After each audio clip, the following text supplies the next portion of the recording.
Hey guys, welcome to YFX Guru. My name is Yash. I'm your instructor in Nuke. From today onwards, we will start learning how to do compositing in the magical world of Nuke. So let's start.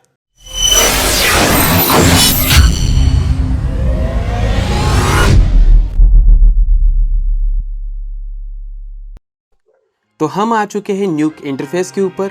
आप यहाँ पे देख सकते हैं, जब भी आप न्यूक को फर्स्ट टाइम ओपन करोगे आपको कुछ इस तरीके से इंटरफेस जो है नज़र आने वाला है। यहाँ पे आप देख सकते हैं, आपको यहाँ पे डिफरेंट पैनल्स नज़र आ रहे हैं जिनके नाम उन पैनल्स के ऊपर आपको दिखाई देते हैं। जैसे कि इस पैनल का नाम है प्रॉपर्टीज़, यहाँ पे है नोड ग्राफ, इसी के बगल में कर्व एडिटर, टॉप शीट और ये है आपका व्यूअर। ये तीनों भी पैनल्स आपके बहुत ही ज़्यादा इम्पॉर्टेंट होते हैं। मैं इन पैनल्स के बारे में और जानकारी देने से पहले मैं आपको बताना चाहता हूँ कि कंपोजिटिंग आर्टिस्ट या फिर कंपोजिटर क्या करता है। तो जब सारे आर्टिस्ट अपना काम पूरा कर देते हैं, मतलब रोटो आर्टिस्ट इमेज को रोटो करके देगा, सीजे आर्टिस्ट कुछ सीजे मॉडल्स बना के देगा और बाकी के सब आर्टिस्ट अब आपका काम पूरा करके देंगे, तब ये सारा काम कंपोजिटिंग आर्टिस्ट के पास जाता है। और कंपोजिटिंग आर्टिस्ट का काम होता है कि सब आर्टिस्ट को कामों को मिलाकर एक फाइनल आउटपुट देना जो कि रियलिस्टिक लगे। अब ये कंपोजिटिंग आर्टिस्ट जो होता है, ये एक बहुत ही जिम्मेदारी का काम होता है। इसी के लिए कोई भी आर्टिस्ट डायरेक्ट कंपोजिटिंग आर्टिस्ट नहीं बनता है। मेरे बहुत सारे स्टूडेंट मुझे पूछते हैं, सर मुझे कंपोजिटिंग आर्टिस्ट बनना है, पर मैं सबको एक ही इसका जवाब देता हूँ कि कंपोजिटिंग आर्टिस्ट का काम बहुत ही ज़्यादा जिम्मेदारी का काम होता है। इसी के लिए कोई भी आर्टिस्ट डायरेक्टली कंपोजिटिंग आर्टिस्ट या फिर कंपोजिटर नहीं बन सकता। हालांकि कई छोटे स्टूडियोज़ में आप जल्दी कंपोजिटिंग आर्टिस्ट बन सकते हो, लेकिन बड़े स्टूडियोज़ में आपको इस पोस्ट तक आने के लिए बहुत ही मेहनत और समय लगता है। अब आप बात करते हैं कि एक कंपोजिटिंग आर्टिस्ट बनने के लिए आपको कौन कौन से स्किल्स की डेवलप करने की ज़रूरत है। मैं आपको बताता हूँ, 2D और 3D के साथ साथ आपको कैमरे का नॉलेज होना भी ज़रूरी है। आपको उसी के साथ कलर्स और लाइटिंग की भी अच्छी समझ होनी चाहिए। इसके अलावा आपके पास आर्टिस्टिक स्किल्स और आर्टिस्टिक डिसीजन मेकिंग की क्षमता होनी चाहिए। और इसी के लिए कोई भी किसी भी बड़े स्टूडियो में बिना एक्सपीरियंस के कंपोजिटिंग आर्टिस्ट नहीं बन सकता है। इसलिए मैं पहले बच्चों को बोलता हूँ कि आप रोटो आर्टिस्ट, फिर क्लीन प्लेट आर्टिस्ट, फिर जूनियर पेंट आर्टिस्ट, उसके बाद सीनियर पेंट आर्टिस्ट का एक्सपीरियंस लेने के बाद स्टूडियो में एक कंपोजिटिंग आर्टिस्ट या फिर कंपोजिटर पोस्ट मिलती है।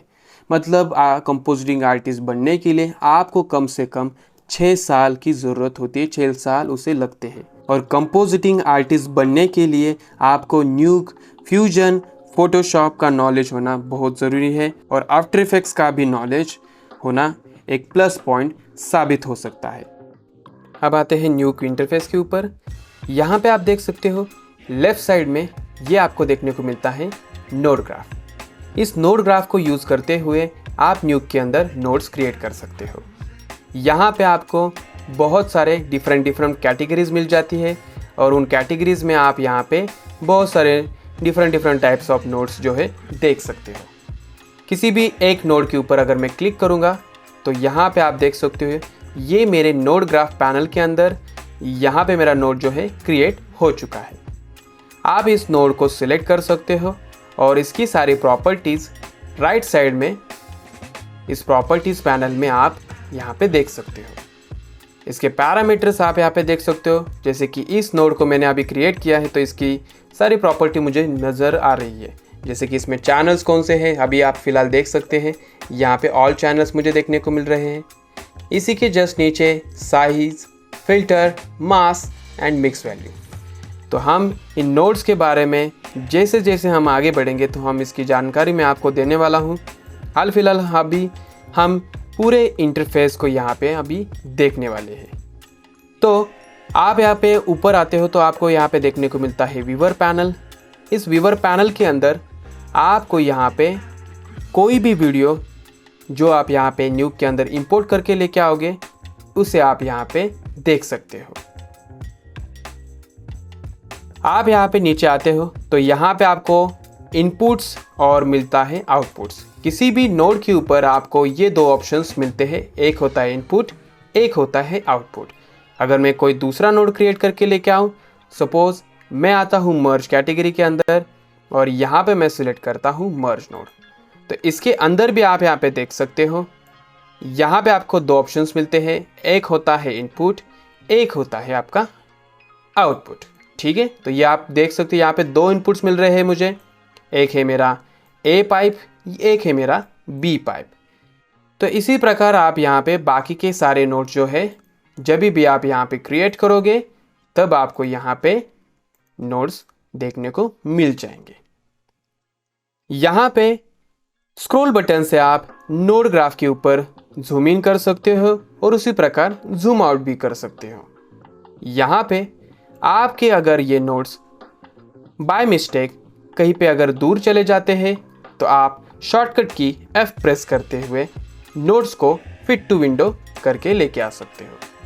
सिमिलरली यहाँ पे व्यूअर भी अगर आप यहाँ पे जूम इन जूम आउट कर सकते हो, उसी प्रकार जैसे हमने नोड ग्राफ के ऊपर किया है, और यहाँ पे भी आप F प्रेस करके इसे फिट टू विंडो कर सकते हो। यहाँ पे आप यहाँ पे देख सकते हो कि ये मेरे पर्टिकुलर पैनल का नाम जैसे यहाँ पे लिखा है व्यूअर, उसी प्रकार नोड ग्राफ नोड के लिए होता है, कर्व एडिटर यहाँ पे आप देख सकते हो इस तरह से कुछ होता है, डोप शीट, और इसी प्रकार आप यहाँ पे प्रॉपर्टीज़ में जितने अभी मैंने नोट्स बनाए हैं या फिर क्रिएट किए हैं इनकी जानकारी आप यहाँ पे देख सकते हो।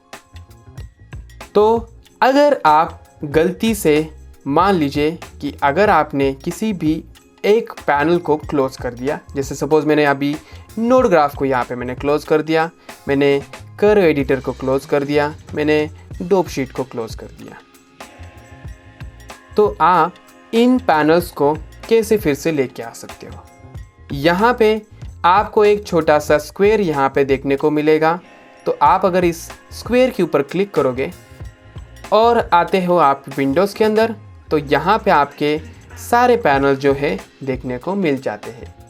जैसे मेरा नोड ग्राफ यहाँ पे आप देख सकते हो कि ये है मेरा नोड ग्राफ, अगर मैं इसके ऊपर क्लिक करूँगा तो ये मेरा नोड ग्राफ फिर से वापस आ जाएगा। इसी प्रकार मेरा दूसरा पैनल जो कि है कर्व एडिटर, इसे भी मैं यहाँ पे लेके आ सकता हूँ। सिमिलरली आपका डोप शीट, तो ये भी यहाँ पे वापस आ जाएगा।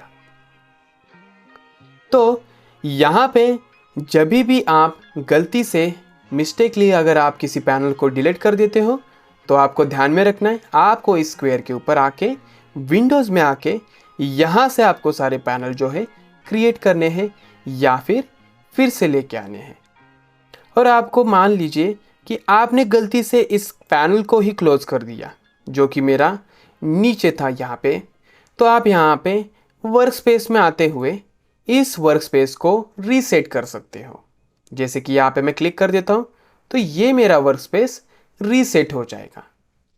इसी प्रकार आपको ये सारे स्क्वायर्स के ऑप्शंस हर एक प्रॉपर्टीज़ में जैसे मिलेंगे। जैसे यहाँ पे आप देख सकते हैं प्रॉपर्टी के लेफ्ट साइड में आपको देखने को मिल रहा है, व्यूअर के भी लेफ्ट साइड में देखने को मिल रहा है, और नोड ग्राफ के लेफ्ट साइड में आपको ये ऑप्शन देखने को मिल रहा है।